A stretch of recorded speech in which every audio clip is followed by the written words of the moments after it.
तो good morning everyone, कैसे हैं आप सब। आशा करती हूँ मैं कि आप सब अच्छे होंगे।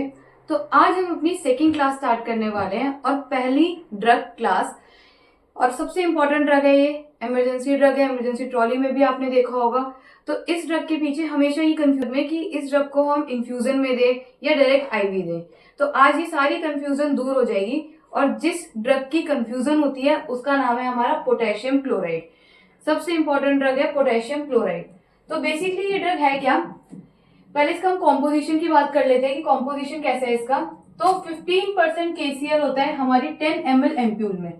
तो मतलब एक एम्प्यूल हमारी 10 ml की होती है। तो एक एम्प्यूल 10 ml की होती है तो उसमें टोटल 15% हमारा KCl होता है। अब 1 ml कितना मिलीग्राम है, 150 मिलीग्राम। और हम बेसिकली जब डोज कैलकुलेट करते हैं तो मिलीग्राम में नहीं करते हैं, हम 2 मिली इक्विवेलेंट में करते हैं। तो 1 ml equals to 2 milliequivalent. ठीक है, ये बेसिक कॉन्सेप्ट है कि 1 ml कितना इक्विवेलेंट होता है, 2 मिली इक्विवेलेंट। ठीक है, तो एक एम्प्यूल मैंने जैसे कि आपको बताया कि एक एम्प्यूल जो ml, तो 10 ml अगर होता है तो कितना इक्विवेलेंट होगा, 20 मिली इक्विवेलेंट।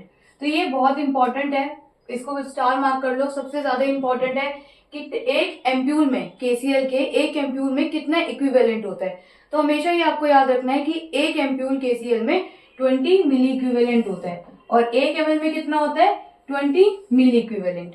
ठीक है तो नेक्स्ट हम स्टार्ट करते हैं इसका फार्माकोलॉजिकल बेसिस की। तो पोटेशियम हमारा इंट्रासेलुलर में बहुत इंपॉर्टेंट है और पोटेशियम हमारा एक्स्ट्रा सेलुलर फ्लूइड में भी इंपॉर्टेंट है। अगर एक्स्ट्रा सेलुलर फ्लूइड में हमारा पोटेशियम डिस्टर्ब हो जाता है तो वो लीड करता है न्यूरोमस्कुलर फंक्शन को, मतलब न्यूरोमस्कुलर डिसफंक्शन को लीड करता है अगर हमारा पोटेशियम एक्स्ट्रा सेलुलर फ्लूइड में कम हो जाता है या डिस्टर्ब हो जाता है। और जिसकी वजह से अगर न्यूरोमस्कुलर फंक्शन में कोई प्रॉब्लम आती है जिसकी वजह से पेशेंट को कार्डियक अरेस्ट देखने को मिलता है या फिर कार्डियक प्रॉब्लम देखने को मिलती है।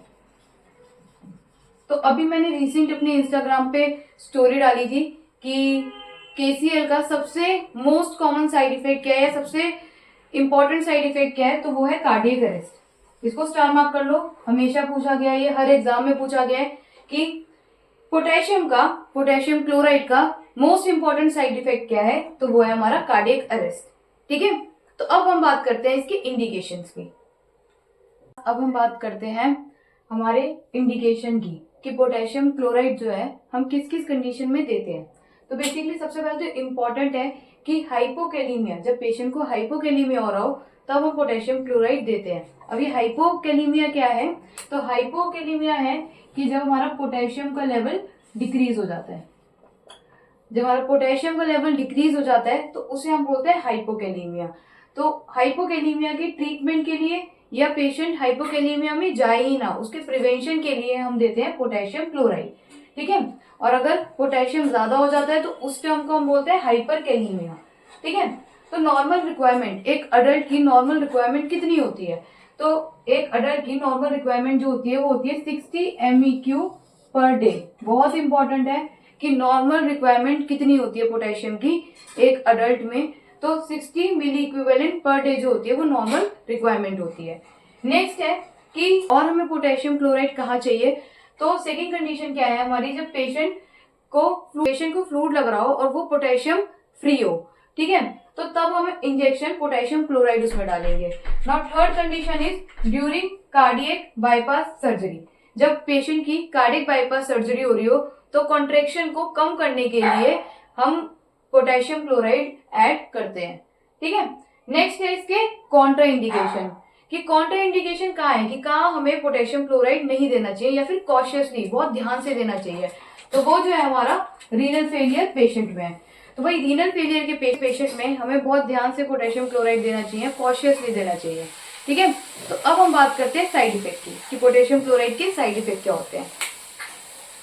हमारा साइड इफेक्ट पोटेशियम क्लोराइड के, तो साइड इफेक्ट में क्या क्या है, सबसे पहले तो नोजिया, वॉमिटिंग, डायरिया। डायरिया इसलिए इंपॉर्टेंट है वही कि अगर हम पोटेशियम रिच डाइट ज्यादा पेशेंट को देंगे तो डायरिया होने के चांसेस बहुत है।